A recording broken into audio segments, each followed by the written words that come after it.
Muchachos, bienvenidos. Una semana das, una semana más, no das, más. La semana 2 ya del tercer parcial. Estamos a 2 segundos y medio de acabar este semestre, por fin. Un semestre raro, un semestre complejo. Espero que vayan bien en sus trabajos, en estas clases. Y yo sé que estamos ya cansados, yo sé que ya estamos en la recta final, pero vamos a echarle ganitas las últimas, que escasas de 3, 4 semanas que nos quedan. Recuerdan que la semana pasada vimos contexto individual, vimos un montón de cosas que ustedes pueden hacer para ejercer su libertad, etcétera, etcétera. Esta semana vamos a ver la importancia de su familia. Puede que vayamos a tratar temas escabrosos, por lo tanto no me interesa, o bueno, no me gustaría que de manera particular en sesiones sincrónicas compartieran algo que quizás les afecte demasiado. Porque bueno, al estar nosotros presentes o al estar yo a su lado, puedo medianamente contener algunas situaciones emocionales, pero eh, sé que esto de la familia puede generar escozor, puede generar problemas, tristeza, enojo, llanto, angustia, etcétera, etcétera, etcétera. Por otro lado, también puede generar mucha alegría, mucha emoción, mucha felicidad. Todo dependerá de cómo lo vivan, pero justo para esta época de pandemia creo que cobra doblemente relevancia, ¿no? Justo porque ustedes están conviviendo con su familia 24/7, ¿no? Ya lo iremos viendo, pero esta parte o esta institución que es la familia, no solamente fundamenta nuestras conductas, sino también forma parte de nuestro crecimiento individual hasta que nosotros ya somos lo suficientemente independientes, autónomos, libres, responsables, etcétera, etcétera, como para poder iniciar una vida individual, ¿no? Una vida propia, ya sea por su cuenta o ya sea con una pareja, pero a final de cuentas, la familia nos prepara para ser familia, ¿no? La familia literalmente nos enseña cómo ser familia. Y es ahí donde viene lo complicado. Pero vamos a verlo, ¿no? Vamos a checarlo. Esta primera semana vamos a ver contexto familiar, perdón. Y bueno, primero que nada tenemos que entender qué onda con la familia, qué fregados es la familia, ¿no? Políticamente, ¿no? Y sobre todo legislativamente, la familia es una institución, ¿no? Es una de las instituciones, uno de los pilares institucionales dentro de cualquier sociedad. ¿Por qué? Porque evidentemente es donde se enseñan un montón de cosas, las cuales ahorita veremos las cosas que se enseñan dentro de la familia. Sin embargo, de unos años para acá, quiero suponer que a ustedes no les tocó tanto este tema, pero sí es importante aclararlo y me parece importante que lo conozcamos. De un tiempo para acá entendemos a la familia ya no como esta familia del sueño americano, ¿no? O del estadounidense del sueño americano, que tiene que ver específicamente con mamá, papá, dos hijitos, una casa grande, ¿no? Y un coche para el papá y una minivan para la mamá. Ya no la entendemos de esta manera. Familia es toda aquella persona o toda aquella grupo de personas, todo aquel grupo de personas que se componen, se juntan, se amalgaman con el fin de construir un objetivo en particular, que es construir individuos dentro de una sociedad. Hay un montón de tipos de familias, un montón de tipos de familias. Seguramente ustedes mismos viven o conocen a otras personas que viven dentro de una familia que no necesariamente es cotidiana o regular. Estamos hablando, por ejemplo, de las familias homoparentales. Eso es una mamá o papá solteros, los cuales es solamente una figura de madre o padre, dependiendo de lo que sea, y pues los hijos, ¿no? Esa es una familia homoparental. También tenemos la familia clásica, ¿no? La clásica mamá, papá, hijos o hijo, ¿no? Tenemos también las familias reconstituidas, en donde pues los padres deciden divorciarse y después encuentran a otra persona que les es mucho más satisfactoria en sus realidades y con sus expectativas, que están más acordes a sus objetivos del plan de vida. Y bueno, ¿no? O sea, se integran, por ejemplo, una pareja, ¿no? O sea, hace otra vez una pareja y nuevamente, por ejemplo, los hijos de él y los hijos de ella llegan a vivir a la misma casa y pues bueno, ahí también es una situación interesante. Esas son las familias reconstituidas. Tenemos familias de parejas homosexuales, tenemos familias de chicos o de chicas que viven con sus abuelos, con sus tíos. Hay un montón de familias. Verdaderamente lo importante no es juzgar qué familia es más importante o forma mejor a las personas. En realidad, creo que lo importante es que empecemos a ver cuáles son los valores y cuáles son las costumbres que dentro de estas familias, no importando qué tipo, se fundamentan, porque en muchas ocasiones las familias que son como muy regulares, muy clásicas, mamá, papá e hijos, no necesariamente están brindando los mejores valores y las mejores costumbres para los integrantes de esta familia. Y por el contrario, hay veces que los abuelos, ¿no? O que los tíos, o que incluso una mamá o papá solteros, de verdad crean valores importantes, fundamentan un carácter moral sumamente fuerte de las personas que están creciendo en ese núcleo familiar y pues evidentemente estaríamos hablando de una persona moralmente mejor, ¿no? Habría que ver desde qué óptica se mira, pero esto es importante. Cualquier tipo de familia fundamenta y brinda experiencias, como lo dice la diapositiva, brinda experiencias de las cuales aprendemos tanto lo bueno como lo malo. Ujú. Esto es fundamental. Si ustedes, incluso hay familias que son muy grandes, ¿no? Y que conviven demasiado, que van todos los fines de semana o entre semana, viven todos juntos o viven en una casa muy, muy grande, pero viven primos, tíos, abuelos, hermanos. Ahí viven todos juntos en una casa muy, muy grande o un conjunto de casas más pequeñas, pero que todos están en el mismo terreno. Y a final de cuentas, esa es una familia nuclear que nos va a ayudar a generar estas experiencias a través de la visión, a través de la experimentación y considerar que es bueno y que es malo, ¿no? Evidentemente la familia hereda aspectos importantes, ¿no? Muy, muy importantes. ¿Qué significa esto de heredar? Pues te brinda por la experiencia aspectos importantes para nosotros como individuos, que son evidentemente el lenguaje, ¿no? Recuerden que ya habíamos hablado un poquito de esto, cómo es que nosotros hablamos, los signos y los símbolos que nosotros utilizamos para expresar nuestra comunicación mental, pues bueno, eso nos lo brinda nuestra familia, ¿no? Habrá familias más groseras que otras, seguramente. Por acá, en este momento del video, ya estaré escuchando la risa de alguno de ustedes y quizás de alguno de sus papás, ¿no? Hay algunas familias mucho más abiertas que otras, hay algunas familias mucho más prudentes que otras y todo se refleja en nuestro lenguaje. Cómo hablamos, cómo lo decimos, qué hablamos y qué decimos, nuestro nivel de vocabulario, etcétera, etcétera, etcétera. También nos hereda la familia valores, ¿no?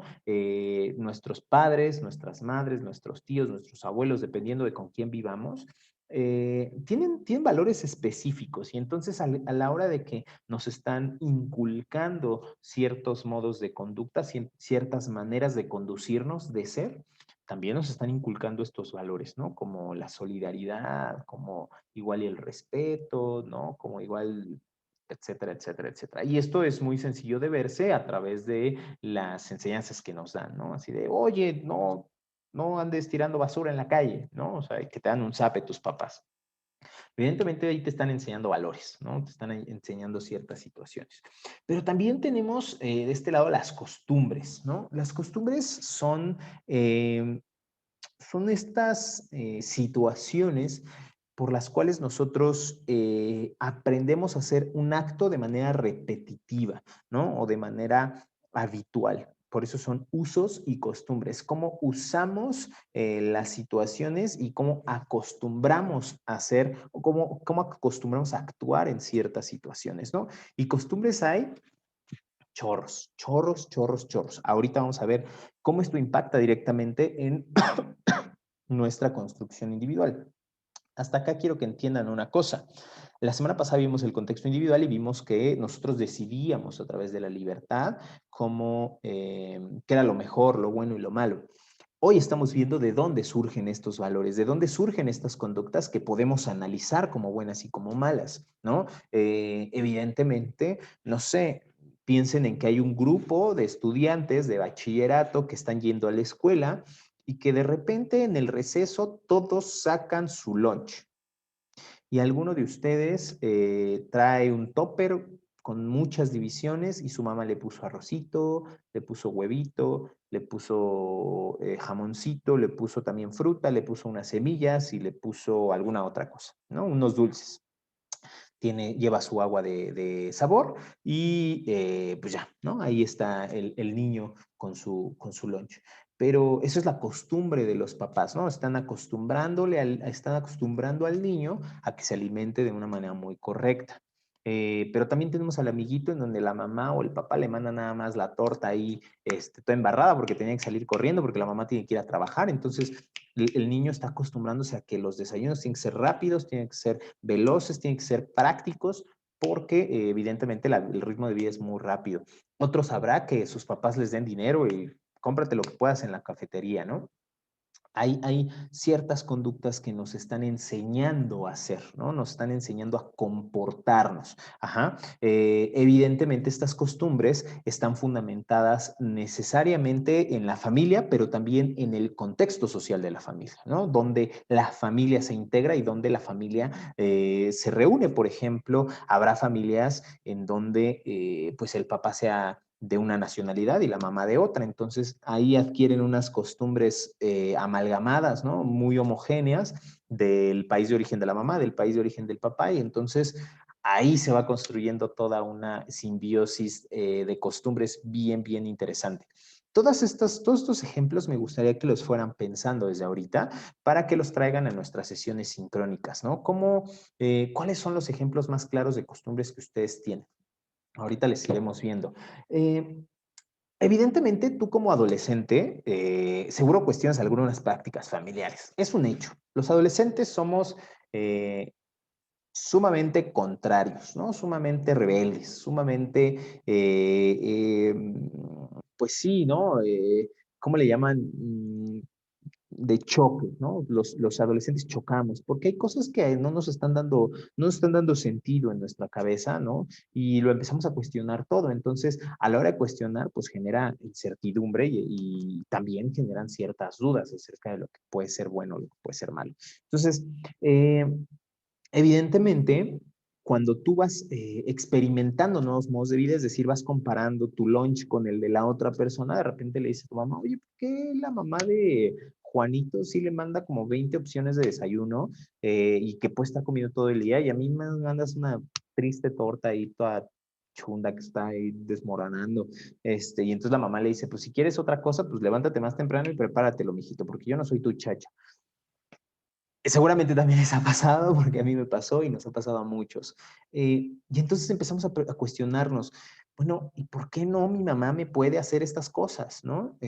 Es ahí donde ejercemos nuestra libertad, ¿no? Nuestra reflexión, las maneras en las que nosotros somos críticos con nuestros modos de vida, empezamos a poder ejercer esta libertad de la cual hemos estado hablando desde la semana pasada, precisamente no para romper de tajo con la costumbre, con los usos de nuestra familia, pero sí para adaptarlos a un estilo de vida propio. Eso es realmente lo importante, que nosotros tengamos la capacidad de adaptar las costumbres de nuestra familia y sacar de ahí lo que para nosotros consideremos como más importante y con base en eso pues trabajar evidentemente siempre pensando en la responsabilización de nuestros actos, ¿no? Eso es lo más importante. Ya iremos pensando un poquito en cómo se va organizando, ya les contaré también mi experiencia de cómo es esta transición de vivir de manera muy familiar a vivir ya de una manera mucho más individual y cuáles son las costumbres, cuáles son los usos que uno se queda, etcétera, etcétera. Ya se los platicaré en la sesión sincrónica. Pero bueno, a final de cuentas, es la libertad lo que nos ayuda a hacer nuestras estos usos y costumbres, ¿no? Hacerlos propios. ¿Cuáles son los usos y costumbres? Pues bueno, tenemos un montón y en México tenemos todavía más. Acabamos de pasar una fecha en donde evidentemente la costumbre es colocar un altar a los muertos, ¿no? Y esto nos lo van transmitiendo de generación en generación. Si se dan cuenta, el respeto a la muerte, el respeto que tenemos por las personas que ya no están con nosotros, lo transmitimos a través de un altar, una ofrenda. Ofrendamos a las personas que ya no están con nosotros y evidentemente esto nos ayuda a recordarlas, a que estén nuevamente con nosotros. También tenemos algunos bailes, ¿no? Que en algunos, es mucho más común en algunos estados de la República, en algunos estados de la República que tienen más arraigadas estas raíces originarias, ¿no? Pero, pues bueno, también aquí en México yo conozco, de hecho yo conozco una amiga muy cercana que actualmente practica baile folclórico, ¿no?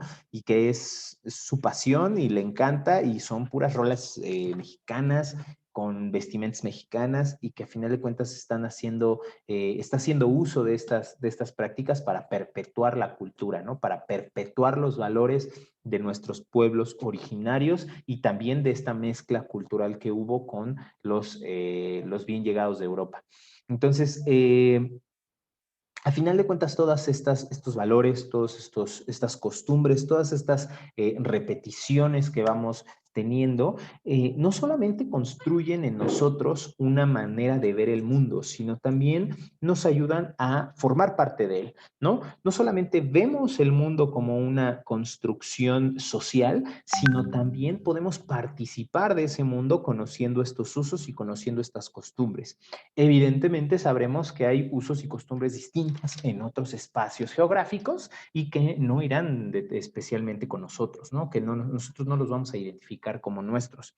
Es algo, es también un fenómeno que sucede bastante a menudo, ¿no? Entonces, pues bueno, creo que los usos y las costumbres pueden quedar claras. Ahora, como les decía hace ratito, y esto también lo pueden checar en su archivo de referencia, van a ver que los usos y costumbres no necesariamente los van a aceptar ustedes como adolescentes y empezarán a cuestionar y a criticar las maneras en las que las familias realizan estas actividades. Entonces, eh, normalmente la discrepancia de opinión, la discrepancia de ideas genera una riña, ¿no? Genera estos altercados. Y esto puede transformarse en algo que puede generar una tensión dentro de la familia y esto puede provocar lo que conocemos como violencia familiar. Vamos a trabajar este tema, no pensándolo como, insisto, por eso les decía al principio, decía la aclaración, de que puede ser un tema sensible porque están pasando por una situación así o porque hayan pasado por una situación así. Solamente quiero aclararles una cosa en primera instancia. La violencia en todas sus facetas es detestable. Sin embargo, la violencia es una elección. Eh, ¿Por qué? Porque la violencia tiene eh, ciertos modos de ser que no necesariamente están vinculados a los golpes o a los gritos necesariamente, ¿no? O específica o únicamente. Hay mil maneras de ser violentos con las personas, ¿no? O sea, por ejemplo, dejarles de hablar, ¿no? La famosísima ley del hielo es una de las cosas más violentas que existe. El discriminar a las personas es muy violento. El golpear a las personas, evidentemente, es muy violento. El dañar a las personas a través de las palabras es muy violento. Entonces, eh, estas discrepancias dentro de las familias generan tensiones, generan estas riñas dentro de los integrantes de la familia que evidentemente en muchas ocasiones van subiendo de nivel hasta provocar situaciones mucho más complejas de lo que nos gustaría. Eh, Sin embargo, la violencia tiene como antídoto, ¿no? Como medicina, como cura, específicamente la comunicación. Es complicado, no le estoy diciendo que es fácil, es complicado que a través de la comunicación eliminemos la violencia, pero sí es la vía más correcta. Es decir, el que nosotros podamos llegar a establecer compromisos con las personas con las cuales tenemos estas discrepancias o estos roces, eh, nos ayuda a no sentirnos que estamos perdiendo, ni tampoco que la otra persona sienta que está perdiendo. Un poquito la definición de compromiso es dejar de lado el 50% de tu idea, que la otra persona deje de lado el 50% de la idea y digamos que encontrarse a la mitad, ¿no? Entonces, por ejemplo, si ustedes están teniendo problemas con sus papás porque no los dejan salir de fiesta y ya están gritando horriblemente y etcétera, etcétera, los compromisos son una buena manera de llegar a acuerdos, ¿no? Es decir, bueno, quiero salir, pero tú no quieres que yo salga por el COVID. Entonces, ¿qué te parece si nada más salgo una hora y voy a un lugar que no esté tan concurrido para al menos poder tener contacto con mis amigos? Eso es una manera en la que vamos a negociar nuestros problemas, nuestras dificultades. Es muy importante que ustedes entiendan una cosa. Las discusiones no necesariamente las tenemos que ganar, o más bien, prácticamente nunca ganamos todas nuestras discusiones, o al menos no imponemos nuestra visión del mundo. Tenemos que comprometernos, tenemos que dar también un poco para que la persona, o ceder un poco para que la otra persona también ceda, y en este ceder, encontrarnos en un punto medio que sea satisfactorio para la otra persona, tanto para la otra persona como para mí.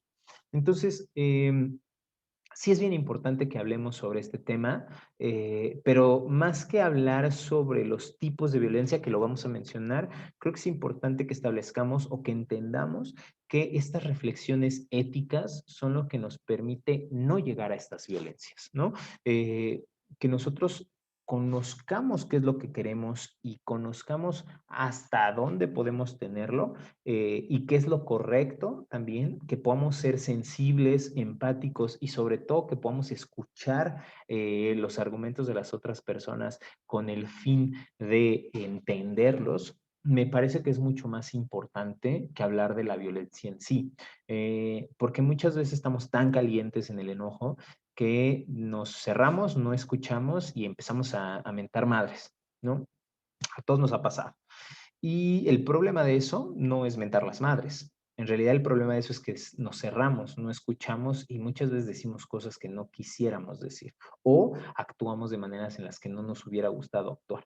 Entonces, sí es bien importante que establezcamos las maneras por las cuales tú mismo, tu individuo, tu personita, pierdes la cabeza, pierdes los estribos y antes de llegar ahí, te pares, ¿no? Ya iremos viendo algunos métodos para ello.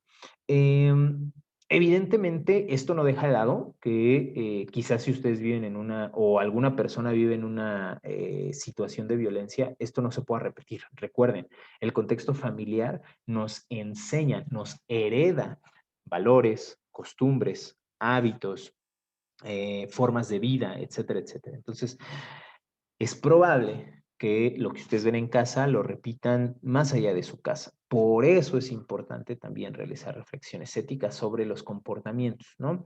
No le estoy diciendo que sus papás estén mal, por supuesto que no, pero tampoco le estoy diciendo que siempre están en lo correcto, porque no siempre tenemos toda la información. Es eso lo importante, ¿no? Igual y sus papás le están diciendo que no porque no manejan toda la información, no saben lo que ustedes sí saben, pero ustedes sí lo saben, pero no le quieren decir a sus papás, ¿no? Así como el de, ay, ya, mamá, déjame irme a dormir, a quedarme a dormir con Juanito, y Juanito le dice lo mismo a sus papás, y de repente no tienen dónde dormir, se la viven en la calle y nada más con el fin de ponerse bien briagos un viernes por la noche y no tener hora de llegada.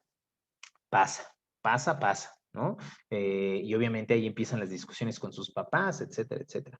Entonces, sí es bien importante que aprendamos que la comunicación asertiva es una de las herramientas más importantes para eliminar este tipo de prácticas violentas dentro de nuestra familia, ¿no? Y un poco más allá, ¿no? Ya veremos también la próxima semana contexto social y veremos que también esto no solamente ayuda en nuestra casa, también ayuda más allá, en donde la gente afuera que no conocemos es bien intolerante y nosotros podemos a través de la reflexión, a través del ejercicio de nuestra libertad, poder ser mejores éticamente, ¿no? Éticamente mejores personas. ¿Va? Pues creo que dejo muchas cosas en el tintero para que les discutamos en las sesiones sincrónicas, sobre todo los ejemplos, ¿no? Y sobre todo lo que ustedes están pensando. Y pues nada, Lean, por favor, su archivo de referencia, revísenlo y la tarea de esta semana es algo muy sencillo, muy, muy sencillo. Van a tener que enlistar algunas costumbres que tienen dentro de su familia y posteriormente, pues bueno, haremos una reflexión personal de cómo es que ustedes realizan o practican la libertad con el fin de disminuir o eliminar la violencia familiar, ¿no? ¿Qué consejo le podrían dar a las personas que viven en estas situaciones? Ustedes que no viven en estas situaciones. También ya se los estaré chismeando. Mientras tanto, yo me despido, les mando un gran abrazo, un gran beso, cuiden a sus familias, disfrútenlas mucho, apapáchenlas mucho y ahora que las tienen cerca. Y pues nada, espero que esta semana les haya servido de mucho y espero que pueda resolver todas sus dudas en cualquier momento de la vida. Por lo mientras, les mando un abrazo, un saludo y nos vemos a la próxima. Bye.